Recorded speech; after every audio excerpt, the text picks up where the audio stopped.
mean. Dr. Muda Yusuf, the other thing that most ordinary Nigerians will be able to pick out of this particular budget presentation was that fuel subsidy, the whole fuel subsidy issue, that they intend to, keep it only until June. But I have heard, I think I've read that the National Assembly is saying, well, that's as far as you're concerned, but we are going to be pushing it, at least to the end of the year.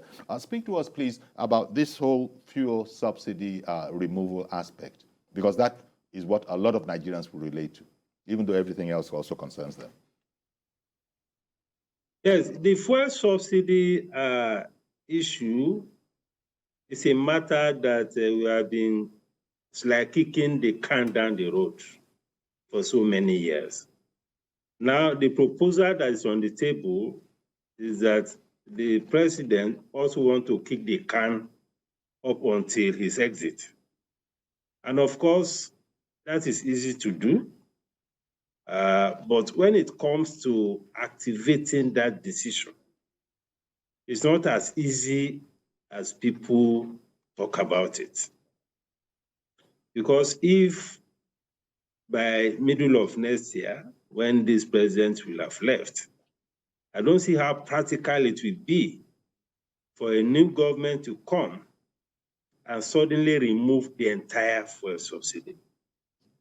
People have described it as a scam or whatever, but the reality is that even though there's a whole lot of corruption dimension to it, the reality is that if you remove it today, the pump price may go up to close to 400 if you remove it completely, especially if oil price remains at current levels or even above it. So it may not be so practical. I think that is the argument of the National Assembly, that the president will push up the thing up till the time he's leaving and now push the responsibility to the incoming administration to immediately remove it. That may be a bit challenging.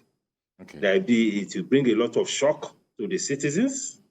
And if you must remove it, my view is that it's something we have to do gradually, maybe in phases, so that the shock on the citizens will not be too much. Okay. Because as we speak, we know what the poverty situation is. No matter what we say, people say that the poor don't consume petrol, but it has a cascading effect. Once petrol prices go up, we are talking about moving up by almost 100%. That may have a very serious backlash, especially for a new administration. So I think that it's something that needs to be reviewed. We can look at phased removal of it, but what is clear is that the subsidy thing is not sustainable.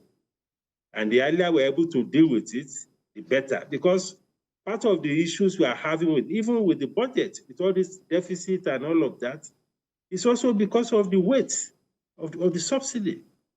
The actual subsidy, then the corruption component of the subsidy.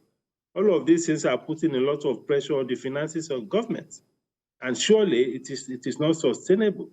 In the MTEF that was presented by the finance minister, she presented two scenarios of the budget, one for half year, one for the full year. And she said that for the full year, we'll be talking about over 6 trillion in terms of the cost of subsidy. And if we go with that scenario, we are not going to have any capital project at all for 2023. That's what she said. So the earlier we deal with that, the better. Then we have this problem of oil theft. Happily, the government belatedly is now doing something about it after so much harm and damage have been done to the economy. Many of the oil companies have left. But you can see the scale of the destruction and the damage that has been done to the entire ecosystem in the oil producing area. This will also take some time to actually bring on board. I was listening to a report recently, also that they discovered about 40 different tapping points on just about 4-kilometer pipeline. That is massive. So if we're able also to deal with that, we'll be getting somewhere with ensuring fiscal sustainability. Then we need to create the environment for investment to come into this economy. Okay. It is through investment that government can rake revenue. If the policy environment is not right, if your foreign exchange policy is not encouraging investment, foreign investments will not come. You know, even the president was talking about getting private sector, and my colleague in the studio also talked about it. But if the policy environment is not right, it is difficult to get investors to come.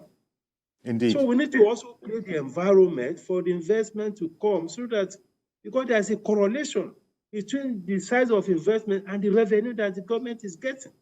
Okay.